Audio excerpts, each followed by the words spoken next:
Hello, আজকে আমি অধ্যায় ৭ রাসায়নিক বিক্রিয়ার কিছু গুরুত্বপূর্ণ প্রশ্ন নিয়ে এসেছি, যেগুলো বিগত বছরের বিভিন্ন বোর্ডে এসেছিল এবং খুবই গুরুত্বপূর্ণ প্রশ্ন। তাহলে প্রথম প্রশ্নটি দেখা যাক।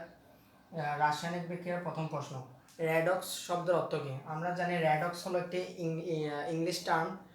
তাহলে রেডক্স শব্দের অর্থ হলো জারণ বিজারণ। রেডক্স শব্দের অর্থ হলো জারণ বিজারণ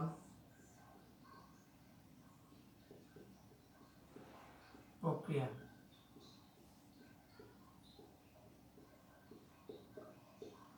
আমরা জানি রেডক্স হলো একটি ইংলিশ টার্ম, যে তাই রেডক্স হলো জারণ বিজারণ প্রক্রিয়া। আর বরফের রাসায়নিক সংকেত কী?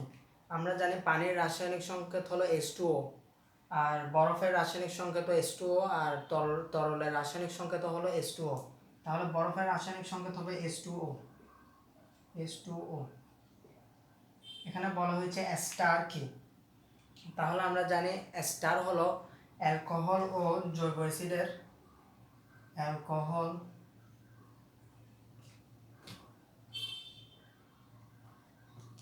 অ্যালকোহল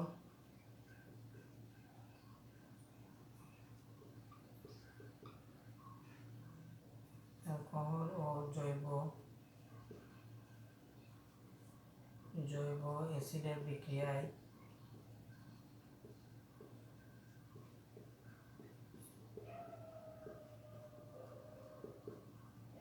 অ্যালকোহল ও জৈব অ্যাসিডের বিক্রিয়ায় যে যৌগ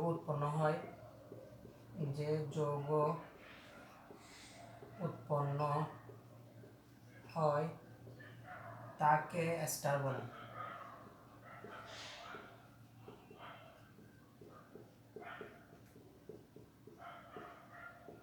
তাহলে বলা হয়েছে এখানে এস্টার কি? এটি খুবই গুরুত্বপূর্ণ প্রশ্ন এবং বিভিন্ন বোর্ডে এসেছিল। বলা হয়েছে এস্টার কি? অ্যালকোহল ও জৈব অ্যাসিডের বিক্রিয়ায় যে যৌগ উৎপন্ন হয় তাকে এস্টার বলে। অ্যালকোহল ও জৈব অ্যাসিডের বিক্রিয়ায় যে যৌগ উৎপন্ন হয় তাকে এস্টার বলে। আর 4 নম্বর প্রশ্নটি বলা হয়েছে সম্মুখমুখী বিক্রিয়া কাকে বলে? আমরা জানি যে বিক্রিয়ায় বিক্রিয়ক সমূহ সরাসরি উৎপাদে পরিণত হয় তাকে সম্মুখমুখী বিক্রিয়া বলে। যে বিক্রিয়ায় বিক্রিয়ক সমূহ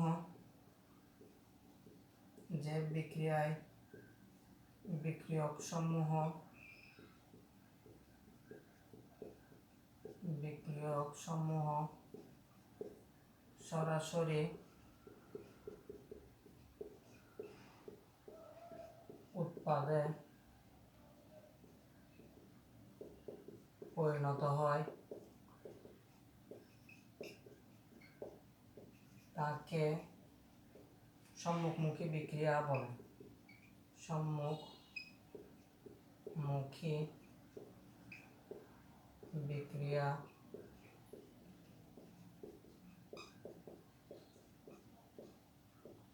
আমরা জানি যে বিক্রিয়ায় বিক্রিয়ক সমূহ বিক্রিয়কে পরিণত না হয়ে সরাসরি উৎপাদে পরিণত হয় তাকে কি সম্মুখমুখী বিক্রিয়া বলে। আর পরবর্তী প্রশ্নে বলা হয়েছে প্রশমন বিক্রিয়া কি? আমরা জানি যে বিক্রিয়ায় অ্যাসিড ও অম্ল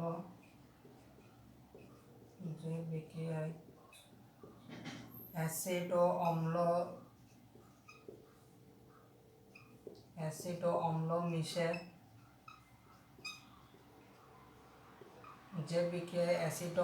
মিলে লবণ ও পানি উৎপন্ন করে তাকে প্রশমন বিক্রিয়া বলে। লবণ ও পানি উৎপন্ন করে তাকে কি বলে? প্রশমন বিক্রিয়া বলে। তাহলে আজ পর্যন্তই।